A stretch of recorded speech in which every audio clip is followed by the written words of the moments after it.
얼마 전 한국의 기술력으로 발사한 누리호가 궤도 안착에 성공하면서 대한민국 국민들은 그 어느 때보다도 크게 환호했습니다. 또한 전 세계에서는 한국의 누리호 발사 성공을 대대적으로 보도하며 한국의 우주로켓 기술을 대서특필하기도 했는데요. 그런데 문제가 생겼습니다. 우리 누리호가 전혀 상상하지도 못한 논란에 휩싸였기 때문입니다. 바로 일본이 한국의 항공우주기술력 발전에 배가 아팠는지 누리호 발사가 국제법을 위반한 신의 지팡이의 시험을 목적으로 발사했다는 것입니다. 그 이유도 참으로 황당하고 어이없는데요. 일본인들의 주장에 따르면 만약 한국의 위성이 궤도에서 물체를 떨어뜨리면 신의 지팡이란 무기가 된다고 말한 것입니다. 이런 이야기들이야 항공우주 기술에 무지한 일반인들이라면 충분히 할 수 있는 말입니다. 그런데 여기서 경악스러운 것은 일본 내 일부 관련 전문가들조차 실제로 한국의 위성 사출 기술이 미국이 구상한 신의 지팡이 원리와 비슷하다고 보고 있다고 주장하고 있습니다. 일본은 한국의 누리호가 시험한 큐브 위성 사출이 신의 지팡이 실험을 진행한 것이라고 믿고 있는데요. 이에 일본은 한국이 엄연히 국제법 위반을 저질렀다며 한국을 비난하고 있습니다. 현재 누리호는 마 21의 속도로 지구 궤도를 돌고 있는데요. 누리호 성능 검증 위성은 1초에 7.5km를 갈 수 있는 속력으로 지구 궤도를 하루에 15바퀴 돌고 있습니다.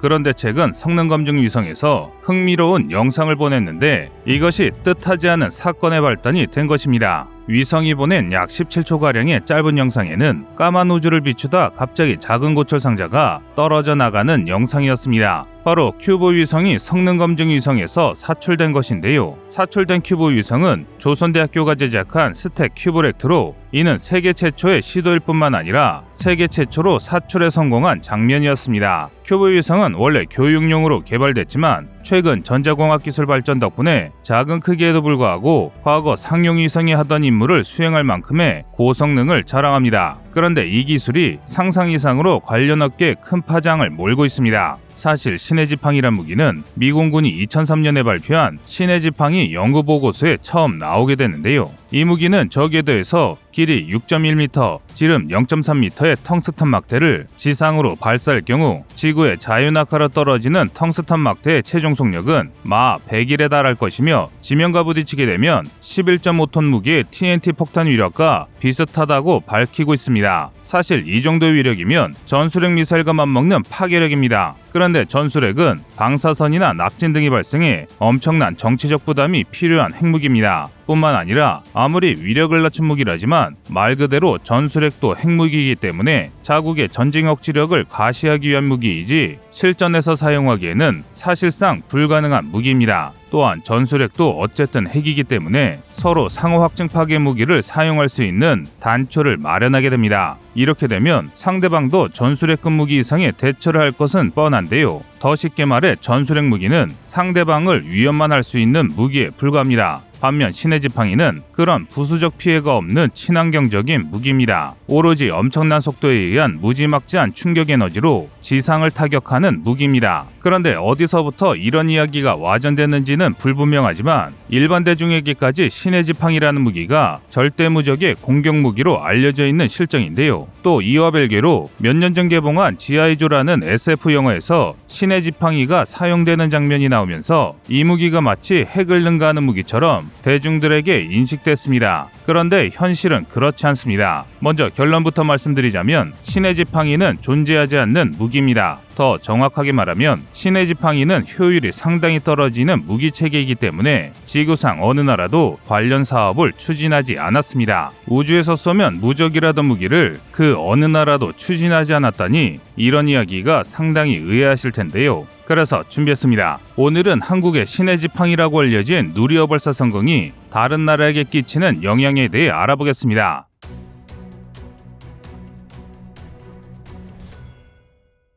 현재 일반 대중들에게 신의 지팡이에 대해 알려진 내용은 이러한데요. 먼저 화약을 사용하지 않기 때문에 당연히 불발탄 위험도 없을 뿐더러 심지어 신의 지팡이는 발사 후 목표물 도달까지 15분이면 충분하고 현재 기술로는 요격은 고사하고 발사 탐지 자체도 어렵다는 것입니다. 그리고 앞에서 언급한 내용처럼 전술핵 미사일급의 엄청난 파괴력을 갖습니다. 그런데 문제가 있습니다. 이 계획을 처음 고안해낸 미국은 이 매력적인 신개념 군사 무기를 실행에 옮기지 않았습니다. 그 이유는 간단합니다. 비용 대비 효율성이 현저히 낮기 때문인데요. 그리고 결정적으로 제일 중요한 것은 신의 지팡이 발사 후 발사 위성의 자세 제어 문제와 텅스턴 막대의 자유낙하 운동을 이용해 적에게 피해를 주는 단순한 원리인 만큼 정확히 어디로 떨어질지에 대한 변수 제어가 현실적으로 힘들다는 것입니다. 신의 지팡이가 지구로 자유낙하를 통해 가속도를 얻지만 처음 신의 지팡이를 발사하기 위해서는 모체가 되는 위성에서 화약이나 전기적 작용을 통한 충격 에너지가 발생하게 됩니다. 이렇게 되면 신의 지팡이를 발사하는 위성은 작용 반작용의 법칙이 적용되는데요. 즉 발사체인 텅스턴 막대기를 우주에 떠 있는 위성이 어떠한 폭발력으로 지구로 쏘아버린다면 그 폭발된 힘만큼 위성의 궤도는 바뀐다는 것입니다. 이것이 가장 큰 문제입니다. 지구적 궤도에 위치한 위성은 1초에 수에서 수십 킬로미터를 움직일 수 있는 엄청나게 빠른 속도로 움직이고 있습니다. 이것을 제어하지 못한다면 좌표가 틀어지는 것은 고사하고 적을 무력화해야 할 무기가 오히려 아군에게 겨눠지는 끔찍한 상황이 벌어질 수 있게 됩니다. 이렇게 되면 공격 무기가 가장 우선시해야 하는 신뢰성 확보가 불가능해집니다. 그리고 단점은 또 있습니다. 아무리 신의 지팡이가 강력한 무기라 하더라도 신의 지팡이를 탑재한 위성을 적이 공격한다면 사실상 이 무기는 무용지물이나 마찬가지입니다. 현재 세계 최강의 군사기술력을 보유한 미국도 지구적 궤도에 있는 자국의 위성을 완벽하게 방어할 수 있는 방공체계를 마련하지 못한 상태입니다. 고출력 레이저를 이용한 요격체계를 구상하고 있지만 아직까지는 실전에 배치되지 않았습니다. 문제는 또 있습니다. 신의 지팡이에 쏘아 올리는 텅스텐 막대기를 보충하는 것도 쉬운 일이 아닙니다. 신의 지팡이에 들어가는 텅스텐은 약 10톤 정도의 무게를 갖습니다. 그런데 이것을 우주로 쏘아 올리기 위해서는 수천억 원을 들여 우주로 보내야 하는데요. 이런 여러 문제를 해결하기 위해선 상상을 불허하는 개발비와 유지비가 들어가게 된다는 것이죠. 우리의 누리호가 1.3톤의 위성 모사체와 성능 검증 위성을 쏘아 올리는 비용이 약 2조 원이 들었다는 것을 감안한다면 10톤의 새막대기 여러 개를 우주로 보내는 비용이 못해도 수천억 원에서 수조 원이 든다고 가정하면 이는 상당히 비효율적인 일입니다. 즉 현실성을 따졌을 때 신의 지팡이는 전혀 메리트가 없는 무기라는 것입니다. 차라리 신의 지팡이를 만들 돈으로 다른 공격 무기나 미사일을 만드는 게 오히려 낫다고 미국도 판단해 관련 사업 모두를 취소한 것입니다. 이와 더불어 많은 나라들이 극비리의 신의 지팡이급의 위성을 기획했지만 중간에 모두 관련 사업을 폐기한 것도 이와 마찬가지 이유에서입니다. 그런데 언제부턴가 국내에서는 신의 지팡이가 마치 절대무적의 무기인 양 많은 사람들에게 알려져 있는데요. 그런데 한국이 신의 지팡이에서 가장 중요시되는 변수 중 하나인 발사 위성의 자세 제어에 성공했습니다. 이 때문에 일본에서는 미국도 포기한 무기에 한국이 개발한 기술로 북한의 지하 핵시설을 파괴하는 비밀병기라는 황당한 칼럼이 게재돼 주목하고 있는 것입니다. 이 칼럼의 주장은 다소 과장된 반응을 보이고 있지만 한국 연구진들의 능력을 두려워하고 있다는 것을 잘 알 수 있습니다. 일본이나 중국의 경우 국가의 전폭적인 지원 아래